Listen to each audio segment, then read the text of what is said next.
Donc moi je voudrais rebondir d'abord sur des choses qui ont été dites, à savoir, je suis d'accord avec le fait que tous les intégrismes sont un danger. Cela dit, il me semble, en tout cas ce que j'observe sur le terrain avec l'association entre autres, c'est que le danger imminent, c'est quand même ce qu'on nomme à tort la radicalisation, qui donne le ton, à mon avis, avec des centaines de milliers de likes de jeunes pour Daesh, donc sur les sites quand même, etc., tous les jours, qui, à mon avis, sont un vrai problème. En tout cas, c'est ce qu'on constate sur le terrain. Donc je vais vous parler de ce que je vois et ce que j'ai nommé les pires, les processus identitaristes de rupture. Jusqu'en 2012, il y avait à l'interface de l'ensemble des services de sécurité les PLIR, les pôles de lutte contre l'islamisme radical.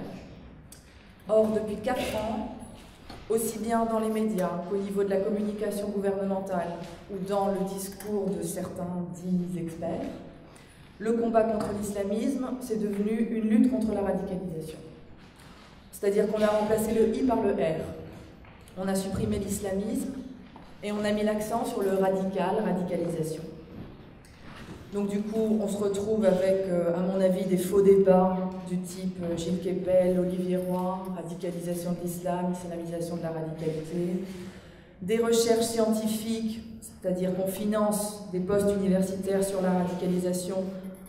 À mon avis, ça ne sert pas à grand-chose. Je crois que les financements devraient aller sur des recherches sur l'islamisme et non pas sur la radicalisation. Donc, à l'association, entre autres, c'est ce qu'on appelle un enfumage. Et j'insiste sur le mot enfumage.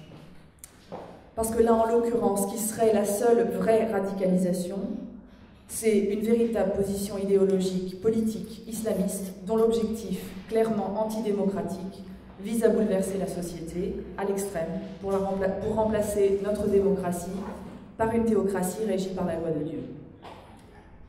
Et toute notre action avec l'association, entre autres, sur l'ensemble du territoire, consiste à démonter cet enfumage. Cet enfumage qui est de dire que la radicalisation, c'est un problème essentiellement adolescent, lié à la crise d'adolescence, tout particulièrement représenté chez les jeunes filles, dont les signes extérieurs de religiosité visible seraient le danger, le vrai danger, et dont l'origine ne serait que des gourous sur Internet.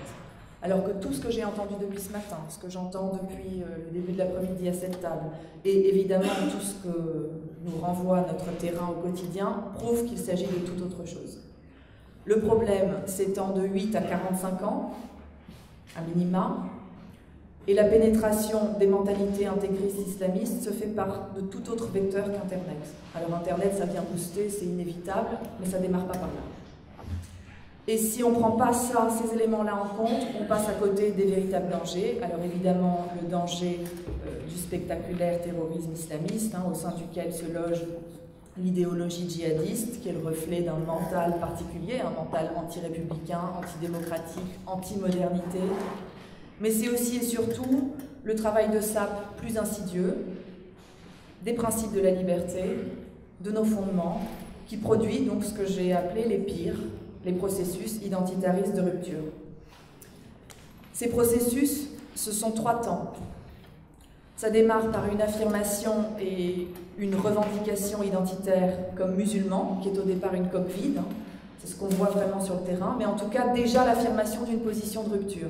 Donc ce qu'on a entendu ce matin sur cette énonciation qui consiste à dire, à revendiquer plus qu'à dire « je suis musulman ». Et puis l'individu va peu à peu entrer dans un islam de rupture. D'abord un premier temps de rupture qui est un temps avec l'Occident en tant que réalité géopolitique effective, avec un certain nombre de discours, donc des discours communautaristes, identitaristes, victimistes, complotistes, antisémites, qui sont préparés, qui sont énoncés par un certain nombre d'agents politiques, à la fois associatifs, médiatiques ou de terrain évidemment, et ces discours que les individus eux-mêmes reprennent à leur compte. Et puis un peu plus loin dans les processus, un second temps de rupture, non plus avec l'Occident en tant que quantité géopolitique, mais un Occident en tant que système culturel de valeurs. Et donc là, les discours deviennent tout autres, à savoir des discours anti-mécréance, séparatistes, exclusivistes, excluants, racistes, des accusations de corruption des mœurs. Donc ça, c'est ce qu'on entend véritablement sur le terrain. Alors les agents de ces discours qui amènent les individus vers ces processus identitaristes de rupture, évidemment les associations communautaristes bien repérées, on en a entendu les noms, à savoir le Parti des indigènes de la République, le CCIF évidemment, d'autres encore, des figures médiatiques qu'on nomme plus aujourd'hui, hein. Et aussi tout ce qu'on voit sur le terrain, et je rejoins Nadia Remadna là aussi, avec sa brigade des maires, puisqu'on fait les mêmes constats de terrain, à savoir tout un ensemble d'acteurs de terrain, les éducateurs sportifs, les gardiens d'immeubles, les pions, les éducateurs péri-parascolaires, les surveillants de cantine, donc tout un tas d'acteurs qui sont en contact direct avec ces publics et qui tous veillent à la bonne pratique, à la séparation des hommes et des femmes dans l'espace public, à la préservation des femmes, par le port du voile notamment, au respect des préceptes, etc. etc. Sans compter parmi les agents, certains parents eux-mêmes, déjà salafisés, qui déscolarisent leurs enfants dès le plus jeune âge, 4 ans, 5 ans, 6 ans, pour prémunir le plus en amont possible contre toute intoxication à la culture occidentale. Ce phénomène qui est en croissance exponentielle dans l'ensemble des départements en France, c'est ce qui nous remonte partout où on se déplace en formation, ça va produire à coup sûr des positions de rupture et ça produira probablement et potentiellement des véritables positions djihadistes. Non seulement par le retrait de l'école publique laïque démocratique, qui du coup ne permettra pas la potentialité de création des cadres d'un esprit critique chez ces enfants, mais aussi par la scolarisation dans des établissements qui diffusent clairement une idéologie islamiste, djihadiste.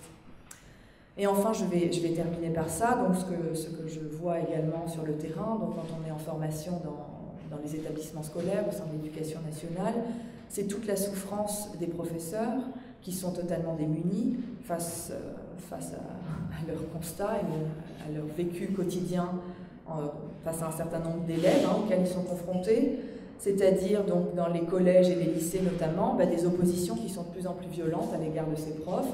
Donc évidemment le refus des cours de piscine, évidemment des oppositions aux profs d'histoire sur la chronologie de l'histoire des religions, évidemment le darwinisme qui est réfuté au profit du créationnisme, une prof de dessin qui pleurait en formation parce qu'elle n'était plus en mesure, elle a eu peur. Elle avait peur de sortir un magazine des Beaux-Arts sur lequel en couverture il y avait une statue nue d'un homme de dos. Voilà. Donc parce qu'évidemment ils font face à la loi du nombre aussi en face. C'est pas juste un élève qui pose problème. C'est des sorties scolaires qui ne sont plus d'actualité. C'est des casques anti-bruit qui se multiplient dans les cours de musique parce qu'évidemment écouter la musique est interdit. J'ai terminé. Et c'est plus juste les casques anti-bruit qui empêchent les séances d'information sur la sexualité par l'infirmière scolaire. Donc ça, c'est une remontée de la semaine dernière. C'est qu'en plus du casque anti-bruit, il faut faire du bruit par-dessus ça pour surtout empêcher les autres aussi d'entendre ce qu'eux considèrent comme des perversités contraires à la morale islamiste. Voilà, j'ai terminé.